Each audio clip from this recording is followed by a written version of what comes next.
વરસાદ પડે તો ખેડૂત ખુશ થતા હોય છે, પરંતુ વરસાદના કારણે જ્યારે ડેમ ભરાતા હોય તેમાંથી જો પાણી છોડે તો ખેડૂતને નુકસાન થતું હોય છે। ત્યારે આપણે જે છે આ કરજણ નદી જે છે એટલે કે કરજણ ડેમમાંથી જે પાણી છોડાય છે ત્યાં છે અને ખેડૂતોનું જે અહીંયા ખેતર છે આ ખેતરોમાં ખેડૂતોને નુકસાન છે। કાંઠા વિસ્તારના જે ગામો છે એ ગામના લોકોને નુકસાન છે। ખેડૂતોને જે આ વર્ષોથી આ વેદના વેઠવી પડે છે કે જ્યારે ભારે વરસાદ પડે અને તંત્રની પણ મજબૂરી હોય છે કે કરજણ ડેમમાંથી પાણી છોડવું પડે છે અને આ પાણી છોડાય ત્યારે તેમના ખેતરોમાં પાણી ભરાતું હોય છે। ખેડૂતોનું કહેવું છે જમીન ધોવાણ પણ થાય છે। ખેડૂતો સાથે અમે વાત કરી તો ખેડૂતો કહી રહ્યા છે કે વરસાદના પાણીથી ઓછું નુકસાન, પરંતુ જ્યારે ડેમમાંથી પાણી છોડાય છે ત્યારે નુકસાન થતું હોય છે અને આ નુકસાનના કારણે માટીનું ધોવાણ થાય છે એટલે ખેતરોનું ધોવાણ થાય છે। તેમની આ વર્ષો જૂની માંગ છે। ત્યારે નર્મદા જિલ્લામાં હજુ પણ ભારે વરસાદની આગાહી છે અને અત્યારે જે કરજણ ડેમમાંથી પાણી છોડાય છે જેમાં પણ વધારો થઈ શકે તેમ છે। આ જે દ્રશ્યો છે એ ખેતરના છે એટલે કે આ જગ્યાએ ખેડૂતોએ વાવેતર કરેલું છે, પરંતુ વરસાદી પાણી આવવાના કારણે તેઓને ભારે નુકસાન થયું છે। ખેડૂતોનું કહેવું છે કે તેઓને વળતર પૂરેપૂરું ચૂકવવામાં આવે। તેઓને જે સહાય છે એ ટૂંકી સહાય હોય છે, પરંતુ ખેડૂતોને પૂરતા પ્રમાણનું જો વળતર ચૂકવવામાં આવે તો સારું એવું ખેડૂતોની માંગ છે। કરજણના પાણીથી ખાસું નુકસાન થયેલું છે। અમારા બચરવાડા, અજરપરા, આ કસ્બા આવે, ધમણાચા, ધાનપોર બધા ગામોમાં કેળ, શેરડી અને પપૈયાનું વાવેતર કરતા હોય છે। એટલે મોસ્ટ ઓફ બધાને જ જે નર્મદા નદી કિનારાવાળા છે એમને ધોવાણ બી થયેલું છે માટીનું અને સાથે સાથે કેળોનું નુકસાન બી છે।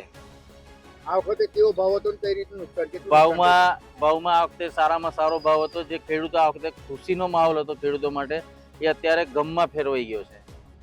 અત્યારે કેળાનો ભાવ કેટલો છે? અત્યારે કેટલું નુકસાન કયા કયા ગામને છે? અત્યારે કેળાનો ભાવ 400 ની આજુબાજુ છે આજનો હાલનો બજાર આજનો। અને નુકસાનમાં આ ધમણાચા છે, બચરવાડા છે, હજરપરા છે, ધાનપોર છે, આ બધા ગામોમાં કેળનું નુકસાન થયેલું છે। શું સરકાર પાસે એવી આશા રાખીએ કે કઈ અમને વળતર રૂપે કંઈક સારું આપે। ખાસ કયા પાણી ત્યાં નુકસાન છે? ડેમમાંથી પાણી છોડાય છે કે વરસાદના પાણીથી નુકસાન? નહીં, ડેમમાંથી જે પાણી છોડાયું એનાથી વધારે નુકસાન થાય છે। ડેમનું પાણી વધારે નુકસાન, વરસાદનું પાણી તો નદીમાં વહી જાય છે પણ ડેમનું પાણી જે છોડે એનાથી વધારે નુકસાન થાય છે અને સાથે સાથે માટી ધોઈને લઈ જાય છે ખેતરની।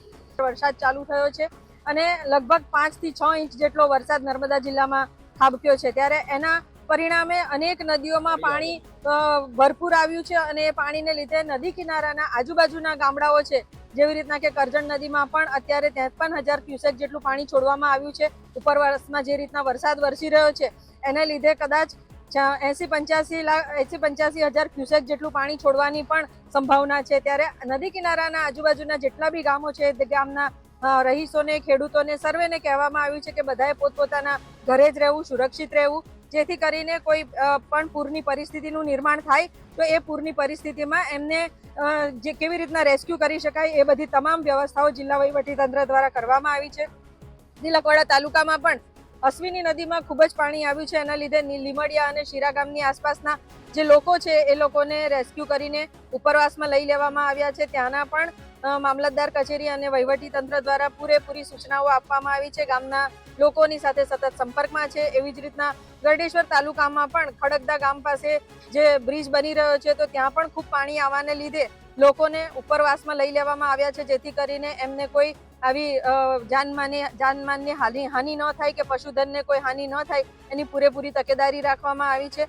લોકો માટે જરૂર પડે તો કઈ રીતના એમને રેસ્ક્યુ સેન્ટર ઉપર લઈ જવામાં આવે, એમના જમવાની, પાણીના, પીવાની દરેક વ્યવસ્થા જિલ્લા વહીવટીતંત્ર દ્વારા કરવામાં આવી છે અને ભારતીય જનતા પાર્ટીના દરેક કાર્યકર્તાઓ પણ સેવા સાથે સમર્પિત થયેલા છે। ત્યારે એમણે પણ આ કામમાં બધા જ જોતરાઈ ગયા છે અને આવનારા દિવસોમાં કંઈ પણ ઇમરજન્સી ઊભી થશે ત્યારે પ્રત્યેક ઘરમાંથી દરેક લોકો આ કામ માટે સમાજસેવી સંસ્થાઓ અને ભારતીય જનતા પાર્ટીના કાર્યકર્તાઓ પણ ખડે પગે ઊભા રહેશે અને આ જે પાણીની વરસાદની જે સ્થિતિ છે એ ધીરે ધીરે વધી રહી છે। એટલે આવનારા દિવસોમાં કદાચ શું પરિસ્થિતિ નિર્માણ થશે એ હાલના તબક્કે તો એવું કહી શકાય કે વરસાદ થોડો ઓછો થયો છે એટલે થોડીક અત્યારે પાણીને પ્રવાહ જે છે તે થોડો ઓછો થયો છે। બાકી વરસાદ જો વધશે તો ઘણી બધી પૂરની સંભાવના વધી શકે છે।